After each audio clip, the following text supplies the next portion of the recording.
अगर आप अमेरिका में पढ़ाई, काम या विजिट के लिए जा रहे हैं तो यूएस वीज़ा अपॉइंटमेंट के प्रोसेस को समझना बहुत ज़रूरी है। कई लोग कंफ्यूज हो जाते हैं कि अपॉइंटमेंट कैसे शेड्यूल करें, बदलें या इमरजेंसी स्लॉट कैसे रिक्वेस्ट करें। आज इस वीडियो में हम स्टेप बाय स्टेप बताएंगे कि इंडियंस के लिए क्या प्रोसेस है, किन चीज़ों का ध्यान रखना चाहिए और कैसे आप बड़ी ही आसानी से अपने अपॉइंटमेंट मैनेज कर सकते हैं। तो चलिए फिर वीडियो को शुरू कर देते हैं। Hi, my name is Varsha Dubey and watching NBT tech ed. सबसे पहले जानना जरूरी है कि यूएस वीजा अपॉइंटमेंट शुरू करने से पहले आपका DS 160 फॉर्म कंप्लीट होना चाहिए और वीजा फी पे कर दी गई हो। ये दोनों डॉक्यूमेंट्स आपके पास हैंडी होने चाहिए क्योंकि अपॉइंटमेंट बुकिंग के दौरान इनकी जरूरत पड़ेगी। उसके बाद आपको ऑफिशियल शेड्यूलिंग वेबसाइट www.uscheduling.com पर प्रोफाइल बनानी होगी। अगर आपका पहले से प्रोफाइल है तो नए प्रोफाइल बनाने की जरूरत नहीं है। आप एग्जिस्टिंग प्रोफाइल में लॉगिन करके चेंजेस कर सकते हैं। पासवर्ड भूल जाने पर ईमेल के जरिए रीसेट करना बहुत आसान है। प्रोफाइल बनाने के लिए बेसिक डिटेल्स भरना पड़ता है, जैसे कि यूजर नेम, पासवर्ड जो कि 18 से 16 कैरेक्टर्स में होना चाहिए, जिसमें लोअर केस, अपर केस और नंबर्स या सिंबल्स जैसे इन सारी चीज़ों का होना शामिल होना चाहिए। वेरीफाइड ईमेल्स और सिक्योरिटी क्वेश्चंस। नाम पासपोर्ट के हिसाब से डालना ज़रूरी है। ये स्टेप पूरा करने के बाद आप अपनी वीज़ा अपॉइंटमेंट के लिए आगे बढ़ सकते हैं। अपॉइंटमेंट शेड्यूल करने के लिए आपको वीज़ा टाइप और कैटेगरी चुनना होगा, जैसे विजिटर, स्टूडेंट या वर्क वीज़ा। इसके बाद पर्सनल डिटेल्स जैसे कि आपका passport number, date of birth, nationality और DS 160 कंफर्मेशन नंबर डालना होगा। अगर परिवार के साथ ट्रैवल कर रहे हैं तो डिपेंडेंट्स को भी आपको मैनेज डिपेंडेंट में ऐड किया जा सकता है, आप वहाँ पर उनको ऐड कर सकते हैं।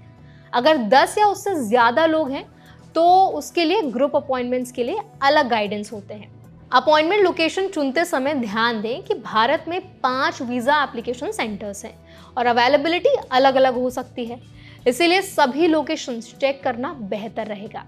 यूएस वीज़ा प्रोसेस में 2 अपॉइंटमेंट्स होती हैं। पहली वी अपॉइंटमेंट यानी कि फिंगरप्रिंट और आपका फोटो कलेक्शन के लिए, और दूसरा इंटरव्यू अपॉइंटमेंट। दोनों अलग अलग लोकेशंस पर हो सकती हैं।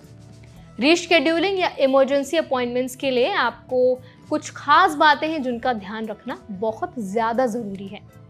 हर अपॉइंटमेंट सिर्फ एक बार ही रीशेड्यूल की जा सकती है। अगर आप अपॉइंटमेंट मिस कर देते हैं तो इसे नो शो माना जाएगा और आपको पूरा प्रोसेस फिर से शुरू करना पड़ेगा। इमरजेंसी अपॉइंटमेंट सिर्फ सीरियस सिचुएशंस के लिए होती है, जैसे इमीडिएट फैमिली में डेथ या फिर urgent medical treatment. Emergency request करने के लिए आपको पहले रेगुलर अपॉइंटमेंट बुक करनी होती है और फिर आपको इमरजेंसी रिक्वेस्ट फॉर्म सबमिट करना होता है। अपॉइंटमेंट स्लॉट्स लगातार ओपन होते रहते हैं, इसीलिए फ्रिक्वेंटली चेक करना फ़ायदेमंद होगा। टेक्निकल असिस्टेंस के लिए आपको support@uscheduling.com पर ईमेल कर सकते हैं। आप वेबसाइट चैट फंक्शन इस्तेमाल कर सकते हैं या फिर +91 20 690 2000 पर आप कॉल कर सकते हैं। अपॉइंटमेंट बुकिंग में हमेशा ट्रुथफुल और एक्यूरेट इन्फॉर्मेशन डालें। थर्ड पार्टी इंटरफेरेंस या एक्स्ट्रा फीस से बचें। अगर आपको मदद चाहिए तो केवल ट्रस्टेड फैमिली मेंबर्स या फ्रेंड्स से ही लें। इंडियंस के लिए जानना खास ज़रूरी है कि यूएस वीज़ा अपॉइंटमेंट प्रोसेस थोड़ा लंबा और डिटेल्ड है, इसलिए समय रहते सभी डॉक्यूमेंट्स रेडी रखें, प्रोफाइल्स अपडेटेड रखें और अपॉइंटमेंट स्लॉट्स पर नज़र रखें। इमरजेंसी सिचुएशंस में सही तरीके से रिक्वेस्ट करना ही सही रास्ता है। इसे समझकर केयरफुली और रिस्पॉन्सिबली फॉलो करें ताकि लास्ट मोमेंट स्ट्रेस से बचा जा सके। तो आई होप ये प्रोसेस आपको बड़े ही अच्छे से समझ आया होगा। फिर भी आपका कोई डाउट अगर रह गया है तो हमें ज़रूर बताइए कमेंट सेक्शन में।